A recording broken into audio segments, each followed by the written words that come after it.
The stars above Telrax 4 were no longer beautiful. They were burning. Blue explosions lit up the sky. Giant warships crashed like falling mountains. Screams came from every corner of the planet. Buildings fell, streets turned to dust. The people of Telrax had no time to run. The Zorvans were here. Commander Ralvek stood on the last tower of the capital city. His silver armor was broken. His face was covered in dust and blood. He watched the enemy ships move like dark shadows in the sky. Their weapons were too powerful. Their numbers were too many. Ralvek had seen war before, but this was different. This was the end. His team inside the tower was quiet. No one spoke. They all knew the truth. The Zorvans had broken through every defense. No fleet was coming. No help was left. Captain Lyra, his second-in-command, turned to him. "Commander." "What now?" Ralvek looked at the main screen. It showed red dots, thousands of Zorvan ships. His voice was calm but heavy. "We send the final signal." Gasps filled the room. A technician dropped his headset. "You mean that signal?" Lyra asked. Ralvek nodded. "Yes, Earth. A forbidden name. 500 years ago, Earth was part of the Galactic Union. They were strong, smart, dangerous. Some say too dangerous. One day, something happened.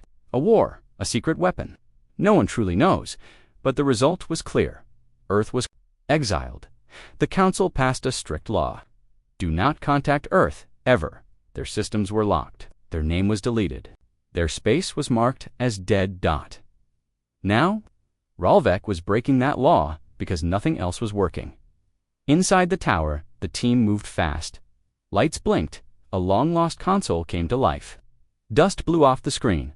A message appeared. Earth contact. System code red access. Only Ralvek placed his hand on the scanner. It beeped. Then, the screen flashed. This action is forbidden. Penalty: death. Ralvek stared at it. Then pressed confirm. A deep hum filled the room. Energy flowed through old cables. Antennas moved into position. The final signal, the one no one had ever dared to send, was now flying across the galaxy, straight toward the place everyone had forgotten, Earth, across the stars. In a dark part of space where no ships flew and no lights blinked, a signal reached a satellite. The satellite came to life. It sent a beam to a black planet covered in clouds, storms, and silence. Then, deep under the surface, something answered. Signal received. That voice was not human. It was colder, smarter. Older systems across the underground city turned on. Red lights glowed, machines began to move.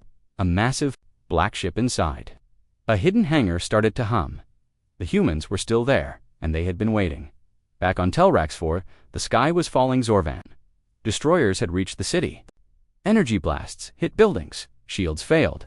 People ran through fire and rubble. Inside the tower, the crew watched the signal count down. "Signal sent," a technician said, but no reply. Lyra looked to Ralvek. "What if they don't?" "Come?" Ralvek closed his eyes for a moment. "Then we fall. But at least we tried everything." Suddenly, the screen blinked. A reply had arrived. It was only one word: acknowledged. Everyone went silent. The room felt cold. The lights flickered. "What does it mean?" someone asked. Ralvek's voice was soft. "It means Earth heard us. The Council reacts." In the Galactic Council Hall, alarms rang. The news had spread fast. High Chancellor Dren, a tall being with golden skin, slammed his fist on the table. "Who broke the Earthlock?" He shouted. "Commander Ralvek, a guard," answered. "The fool! He may have destroyed us all." "But the Zorvans are already doing that," another counselor said. "Maybe humans are the only ones left who can stop them." Dren growled. "You don't know what humans are capable of. We banished them for a reason, but deep inside..." Dren was afraid, because he remembered the stories, and he knew Earth would not come with kindness. Far, in the darkness, the black ship known only as Eclipse rose from its underground base. It had no windows, no markings. It moved without sound. Inside, there were no humans walking around, only machines, AI systems. Red eyes watching everything. Weapons charged silently. But in the command center, one human stood. She wore a dark uniform. Her eyes were cold. She looked at the screen, showing the signal from Telrax 4. "They finally called," she whispered. She smiled. "Let's remind the galaxy who we are." The stars above Telrax 4 were still burning, but now there was a strange silence. Commander Ralvek stood inside the ruined command tower, staring at the black screen. One word still blinked on it, acknowledged. No name, no voice, no face dot, just that single cold word from Earth. Captain Lyra whispered, "That's it." That's all they said. Ralvek nodded slowly. "Yes, but it's enough." "Enough for what?" she asked. He didn't answer. Because deep in his mind, he wasn't sure if Earth was coming to save them or to end everything across the galaxy. Council panic in the shining white halls of the Galactic Council, alarms echoed. Holograms of Earth's signal flashed on every screen. Chancellor Dren walked in with fury on his face. "The humans have responded," he yelled. Council members gasped. They responded. Someone asked, "What did they say?" Dren growled. "Just one word, acknowledged." Fear spread through the room. That word didn't sound like help. It sounded like a warning. "They're dangerous," Dren said. "We exiled them for a reason. If they enter this war, they may destroy more than the Zorvons." Another elder counselor stood slowly. Her voice was soft. "Then maybe that's what we need. Something dangerous, deep space." No answer, no signal, just darkness. 3 days passed. No new message came from Earth. Defenders of Telrax 4 were losing hope. Most cities had already fallen. Zorvan ships controlled the skies. Rescue fleets were gone. There was nothing left to stop them. Then, at exactly 4 o'clock Galactic Standard Time, the stars blinked. Every radar on Telrax 4 showed the same thing. A large object had entered orbit, but no ship was visible. No engine heat, no energy trace, just a presence, a shadow over the sky above the planet. Something moved. A shadow began to grow over the city. People looked up and gasped. The stars had vanished. There were no lights, no sounds, only blackness. And then it appeared, a warship. But not like anything they had seen before. It was shaped like a blade, black as space. So big, it looked like it could cut a planet in half. No windows, no lights, no noise, just pure silence. Just pure silence. Captain Lyra stared at the screen. "What is that?" Ralvek replied with a dry voice. "That is not a council ship. That's Earth's answer. The ship that doesn't speak, the massive Earth ship, did not send a message. It didn't respond to calls. It didn't respond to calls. It didn't ask for permission. It simply moved, slowly, quietly, directly toward the Zorvan fleet. The Zorvans fired first. Blue energy blasts lit the sky, but nothing touched the black ship. The blasts vanished before impact, as if they were eaten by space itself. Then came Earth's response. One red light blinked on the ship's belly, and in a second, 12 Zorvan warships vanished. Not exploded, vanished. No wreckage, no fire. Bodies. The defenders on Telrax 4 didn't cheer. They were too shocked. The Zorvans retreat for the first time. Zovan commanders screamed into their coms. They ordered full retreat. For the first time in the war, the enemy was afraid. Their ships turned and fled the planet's orbit. The Black Earth ship did not chase them. It simply stopped and hovered. Watching, waiting, Captain Lyra looked at Ralvek. "Why didn't it speak?" Ralvek answered slowly. "Because it doesn't have to." Back in the council, shock and confusion. Council meetings turned into chaos. "Did you see that?" One shouted. "Zorvan warships vanished. Earth has tech far beyond us." Chancellor Dren slammed the table, and now they're showing it. An AI intelligence officer gave his report. The ship has no registration. It's completely silent. It uses unknown energy, and it doesn't respond to any channel. "Then what does it want?" the counselor asked. The AI paused. "We believe it's here to observe." Inside the Earth warship, a glimpse of the mind inside the Black warship. Machines moved like ghosts. There were no windows, no humans walking around, but deep inside the core. One figure sat on a throne of wires and metal. Her name was Commander Hallie. She was human, but her eyes glowed silver. Her voice was calm. Her skin was marked with data lines. She had lived for 300 years, part woman, part AI, and she had been waiting for this moment. "They're still afraid of us," she said to the ship's AI. "Good," the AI answered. "They should be." Zorvan Commander Varnicle stood inside the command center of his flagship. His many black eyes blinked in confusion. The war had gone perfectly until now. Planet after planet had fallen. The galaxy was collapsing. Victory was close, but now there was silence. A human ship, black, quiet, and without any markings, had entered the battlefield. And it had destroyed 12 Zorvan warships without firing a single visible weapon. No explosion, no heat signal, the ships just vanished. His crew hissed in fear. One asked, "What kind of weapon was that?" Varnak growled, "I don't know, but I want that thing dead." He pointed his long finger at the screen. "Fire everything." The first strike, the Zorvan fleet launched over 1,000 energy blasts at the human ship. Blue beams, plasma bolts, missiles, everything at once. The space around the black ship turned white with heat. But when the light faded, the Earth ship remained untouched, not even a scratch. Varnak screamed, "Impossible." He fired again and again. More ships joined. Still nothing. Then the black ship moved. Just a little, but enough. The human weapon activates suddenly. A strange sound came through the Zorvan communication channels. It wasn't a message. It was like a heartbeat, low and slow. Boom, boom. Boom. Then came the voice. "Calm, cold female. We gave you a chance. You wasted it." Before Varnak could respond, a red glow formed under the human ship. Lines of light moved like veins. Then, one bright flash, no explosion. No fire, just light, and 20 Zorvan cruisers disappeared. Their data logs were erased. Their AI cores fried. Even their digital records vanished. It was as if those ships had never existed. Panic in the enemy-ranked Zorvan captains screamed into their headsets. "Retreat! Fall back! Get away from that thing!" But it was too late. The Earth ship moved again, this time faster. It passed through enemy formations like a ghost. Every ship that got close vanished. The battlefield turned quiet.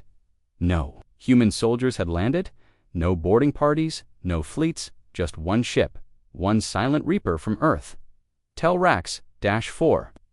Watch's commander Ralvek and Captain Lyra stood on the top level of the defense tower. They watched the battle from afar.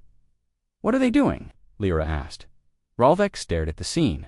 "They're not fighting, they're deleting." "They aren't like us," he added. "They don't just want to win, they want to send a message." Lyra looked nervous to the Zorvans. Ralvek shook his head slowly. "To everyone, inside the Earth ship, Eclipse Deep, inside the Black warship, Eclipse," Commander Halley watched through the main display. She didn't blink, she didn't smile, she simply observed. The AI beside her spoke. "Zorvan fleet is collapsing. 73 vessels eliminated. 39 in retreat. Do we pursue?" it asked Halley. Thought for a moment. "No, let them crawl back." The AI responded. Message sent. She nodded. "Good. Let them tell the galaxy. Earth is not dead. Earth is angry." Council in Shaken, the Galactic Council Hall. Silence fell over the chamber. Everyone had seen the footage. Zorvan warships, powerful, feared across the stars, erased like dust. And Earth had only sent one ship. A council member finally said, "What kind of technology is that?" Another whispered, "It's not tech. It's something else. Something older." Chancellor Dren looked pale. "They never stopped building," he said. "We cut them off for 500 years, but in the dark they grew. And now," he said, "they are monsters." Varnik's last escape back in deep space, Commander Varnik. Flagship was running at full speed. Only a few ships had survived. He was breathing hard, angry, afraid. "They're just humans," he shouted. "They bleed like the rest." Then the lights in his ship flickered. A voice came through, the same cold, female voice. "You attacked our galaxy. You hurt our people. Now you will understand who you challenged." Suddenly, Varnik's ship shut down. The power went out. The engines died. His screens went dark. And then there was nothing. The alien commanders stared at the giant screen in silence. A thick fog of fear hung in the command chamber. One word was spreading across their fleets. Humanity. They had crushed thousands of civilizations before. Planets burned. Species vanished. But now, the humans were here, and they didn't come to talk. A massive explosion had destroyed one of the Empire's largest outposts. The blast was so powerful, it left no debris. Just glowing ash. No known species had weapons like that. No known species. except the humans. The alien High General shouted, "Find out what did this." But deep down, he already knew the answer. Earth had finally struck back, and they hadn't even used their full power yet. Story begins simple English, third-person style, 1,000 words targeted. The alien empire had ruled the stars for thousands of years. They were strong, ruthless, and full of pride. They believed no one could stop them when they attacked the Alliance worlds. They didn't expect much resistance. One by one, planets fell. The war was almost over. The Empire was sure of victory. They forgot something. They forgot about Earth. Earth had remained silent during the war. The humans had not answered any calls. Some thought they were hiding. Others believed Earth had already fallen. No one had seen a human ship in over 20 years. Then, out of nowhere, a message was received. It was not a call for help. It was not a warning. It was a short, clear message. Broadcast across all known frequencies, "Earth has heard your crimes. We are coming." And then silence again. The alien empire laughed. "One planet can't stop us," they said. "Let them try." But then came the first strike. It happened near the edge of the Empire's territory, a military outpost named Ralter. It was protected by heavy shields, defense cannons, and hundreds of warships. One night, sensors picked up a strange energy reading. Before anyone could react, the entire outpost was gone. Not damaged, not broken, gone. The blast had created a crater in space, a black hole of silence. Ships that flew near it disappeared. Messages were scrambled. No survivors. A single message followed the destruction. A human voice. "This is just the beginning." Panic spread. Who had done this? How then? Another strike came. This time, a mining colony. Then another, a command station. All wiped out within seconds. And no one saw the attackers back on Earth. In a hidden control room deep underground, Captain Mara watched the reports. She stood in front of a screen, her face cold and focused. "Targets neutralized," said her officer. "Send the next wave," she replied. Mara was not like the commanders of the old days.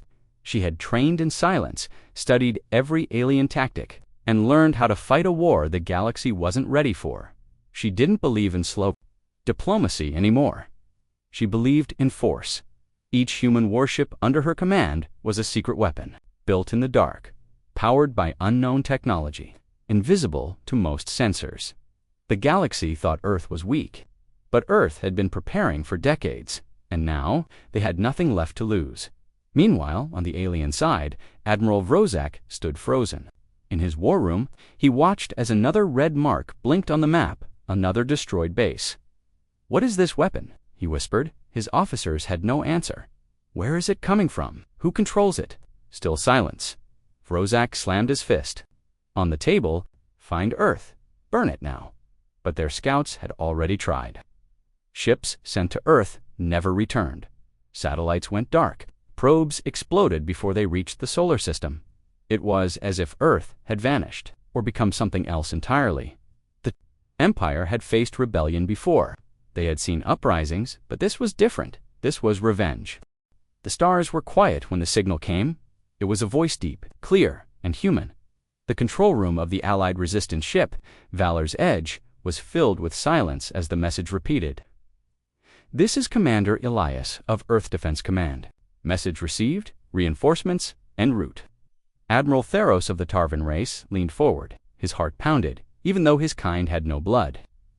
For years, Earth had been silent, lost, maybe even destroyed. But now after so long humanity had answered the call, and they were coming.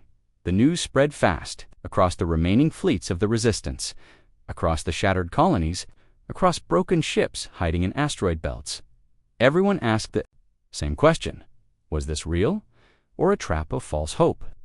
Even General Kovar of the Grun Empire, who had once mocked humans as primitive fire apes, now sat quietly in his command chair. He didn't speak. He only stared at the screen, where the message played again. "This is Commander Elias. Earth is coming." The Resistance gathered what little strength it had. Scout ships were sent out to confirm the source of the signal, and what they found made no sense. A fleet was approaching. But not just any fleet. These ships didn't look like the old Earth vessels from the archives. These were massive, silent, black as space itself. No signals, no lights, no energy readings. The scanners could understand just one word. Burned into the metal of the lead ship's hull in glowing white letters: Vengeance. Captain Mira Solon, the youngest surviving fleet captain, was chosen to lead the welcoming escort. As she approached the human fleet, her ship systems began to shut down gently, not as an attack, but as if the human tech was simply too advanced to allow old systems near it. Her crew panicked, but she stayed calm then. A human face appeared on her screen. It was Commander Elias Stern. Calm focused, Captain Solon. Stand by, Earth will handle the rest. Back at the Resistance War Council, the leaders gathered quickly. Shock was everywhere. Where have they been all this time? Asked a general. Why didn't they help sooner? Cried another. But one old voice, Elder Vey of the Teelery, only said, they waited, because we were not ready to see what Earth had become. And now they would see. The enemy, the Krylocks, were massive, brutal, and endless. They had destroyed world after world. Their ships were like hives. Their weapons tore moons apart. They had no leaders, no fear, only hunger. But then Earth's fleet arrived at the front lines. No war cry, no warning, just action. The first human ship fired a single shot, just one. A Krylock super-destroyer 12 kilometers long, split in two like paper. No explosion, no sound, just death. The galaxy had never seen anything like it. The Krylocks reacted fast. Hundreds of their ships rushed forward. But Earth's fleet didn't move. It only watched. And then the second human ship launched its weapon. A beam of light, so sharp it cut a path through 20 enemy vessels at once. Then came silence. And then, fear. Not from the Resistance. From the Krylocks, they turned. They ran. Captain Mira watched from her bridge. What kind of weapons do they have? She whispered. Her second officer said, our scanners can't even read their heat signature. It's beyond us. Another officer added, their ships. They're not just built, they're grown, engineered, alive. Mira shivered. This wasn't just help, this was a reminder, a warning. Earth had changed, and they had not forgotten the war. Admiral Theros sent a message to the human command. We owe you everything. Please, what do you need from us? The reply came seconds later. Nothing, Commander Elias said. Stay back. Watch and remember. Across the stars, the Resistance watched in awe as Earth began to fight. No shouting, no chaos. Just perfect moves. Precision strikes, silence, and fire. The Krylocks began to break. They had never lost. Now, they had no choice. They fled, and Earth followed. In every corner of the galaxy, species watched as the humans reclaimed their place. They were no longer the lost planet, no longer the broken species. They were the storm. They were the end. But this was only the beginning, because Earth's true purpose had not yet been revealed, and the galaxy still didn't know the full story. Why had humanity waited? What had they seen in the dark? And what were they preparing for all these years? The real war was still coming, and only Earth knew what it truly was. The alien command center was silent to silent. General Vorn of the Zellerai Empire stood frozen, his multiple eyes watching the screens. For days, the war had turned in their favor. Human ships were falling, Earth's forces were retreating. But now, something had changed. On the main display, a single human ship was destroying an entire fleet of Zellerai war cruisers. It wasn't just powerful, it was precise, fast, and impossible to hit. Where did this thing come from? Vorn shouted. His voice echoed in the cold metal chamber. No one answered, no one knew. At the same time, deep in space, Captain Arya Locke stood on the bridge of the HSS Retribution. Her hands were steady, her voice was calm, but inside, she felt the weight of Earth's future. This was humanity's last chance. The enemy had pushed too far. Entire colonies had burned. Billions had died. This was the moment to strike back. The Retribution was not an ordinary warship. It was a hidden project built in silence, powered by stolen alien tech, and armed with weapons no one had seen before. Target the lead command ship, Arya said. Locked on, her weapons officer replied, fire. The blast tore through space like a blade of fire. The enemy flagship exploded instantly. No shields, no counterattack, just gone. Back on Zellerai Prime. Panic spread like wildfire. The enemy had laughed at Earth. They thought humans were weak, slow, emotional. They thought the war was already. Now, their own fleets were burning. Their best generals were gone. And the humans were not stopping. Meanwhile, on Earth, the people watched the battle reports come in. For weeks, they had cried. They had feared extinction.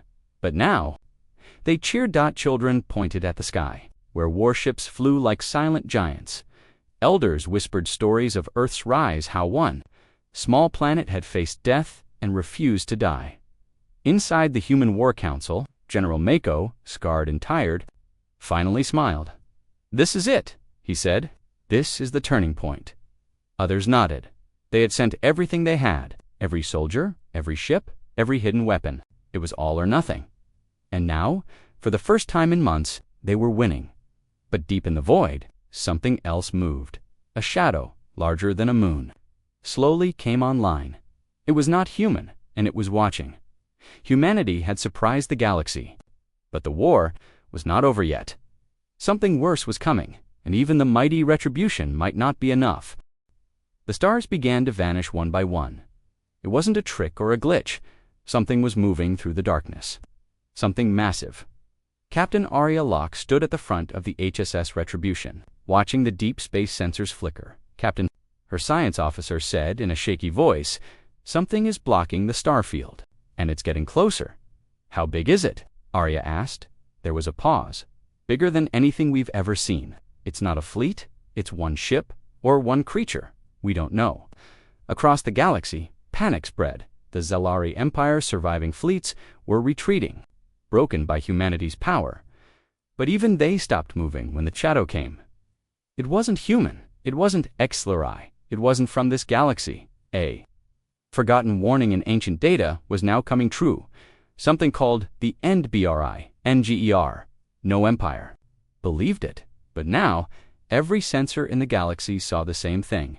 A single object swallowing light, breaking space itself, heading toward the center of the galaxy. And Earth was right in its path.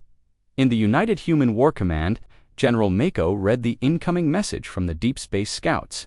Then he stood up. He had seen war. He had fought alien tyrants. But this was different. He turned to the Council. "We may have won the battle against the Zelari," he said, "but we've awakened something worse, something ancient." The room was silent. Then one admiral whispered, "Do we even have a plan?" "Back on the Retribution, Captain." Arya made a decision. "Plot a course straight toward the shadow," she said. Her officers looked at her in shock. "Meet it." "No," Arya replied. "I want to scan it, understand it, and if we must, slow it down before it reaches Earth." "But Captain, it might not be stoppable." "Then we'll show it who we are, even if it's the last thing we do hours later." The Retribution reached the edge of the shadow, and then every system went dark. Lights flickered, gravity shifted, reality twisted. A deep, low voice echoed not through the ship, but inside every crew member's mind. "You burn the stars with war. Now the stars will burn you at Earth's moonbase." Scientists watched in horror as time itself bent near the approaching object. One of them whispered, "It's not just a ship, it's alive." Another added, "It's older than light, older than matter. It doesn't see war like we do. It sees us like a virus." And then, the shadow began to grow faster. But humanity was not done yet. In secret bases across Mars and Titan, old projects were activated, things never meant to be used, planet-killer weapons, gravity hammers, quantum flares. General Mako gave the order, "If it wants war, it will see humanity's true fury." And in the dark, Captain Arya stared into the void as the shadow's form finally became clear. It had no face, no shape, but behind it were echoes of dead galaxies. It had seen 1,000,000 civilizations rise and fall, and now it had seen humanity. For a moment, it paused. Just a moment, Arya felt it hope, but then it moved again, faster, faster, louder, hungrier, and Earth was running out of time. The silence was heavy. Above the ruined capital of the Zareth Empire, the sky was full of smoke and broken ships. Once this planet controlled hundreds of worlds. Now its cities were burning, and the ground shook under the weight of defeat. inside a dark command chamber deep underground. The last Zareth High Commander, Kareth Vel, sat alone. His hands trembled. They had called the humans primitive once. They had laughed at Earth's weakness. They had called the first human ship a toy. But now the galaxy whispered Earth's name like a curse. Kareth stared at the giant holographic map. Red lights showed the last surviving Zareth strongholds. Blue human was everywhere else. How did it come to this? He whispered. Meanwhile, in orbit, Captain Rhea Morgan stood on the bridge of the Aegis Dawn, the flagship of Earth's Terran Defense Command. Around her, the Earth fleet hovered like silent giants guard, powerful and ready. Final resistance detected in the Zareth deep core bunker, her officer reported. No life signs outside. They're hiding, just like the others did before the end. Rhea looked out the main viewport. Her face was calm, but her eyes burned with memory. She remembered Earth's burning cities, the first attack, the children buried under rubble, the screams in the night. This ends today, she said softly. No more running, no more begging. They brought the fire to Earth. Now we return it. On the ground, in the bunker. General Kareth's comes buzzed. Commander, a human message has arrived. A message. Yes, sir. It's short. The voice of Captain Rhea Morgan echoed through the command chamber. You destroyed our homes. You killed without mercy. You called us weak. You were wrong. This is your final hour. There will be no surrender. Only justice. Kareth's last advisors panicked. Some screamed to escape. Others dropped their weapons in despair. But Kareth stood slowly and said, Prepare to open the shield doors. I will face them myself, minutes later. As the giant steel gates of the bunker opened, Kareth stepped out wearing full ceremonial armor, but no weapon. The Aegis Dawn lowered a small shuttle. Captain Morgan walked out with 4 soldiers behind her. She faced Kareth silently. He raised his hands. I was wrong, he said. We all were. But I still ask, why did you not stop earlier? You had already won. Rhea looked him in the eye. You burned Earth's skies, she said. You left our people in the ashes. You thought we would forget, but we are human. We remember, and we rise. Kareth closed his eyes. Then do what you came for. With a slow nod, Rhea raised her hand. Above, the orbiting fleet charged weapons. In one breath of white light, the last bunker of the Zareth Empire vanished. Hours later, across the galaxy, the final human broadcast played. This is Earth. We have survived. We have endured. And we will never forget. The war is over. Let the stars remember who we are. Epilogue. In the years that followed, Earth didn't conquer. It rebuilt. Humanity helped the broken worlds rise again. Not as rulers, but as protectors. The war had nearly been lost, but humanity had turned the tide.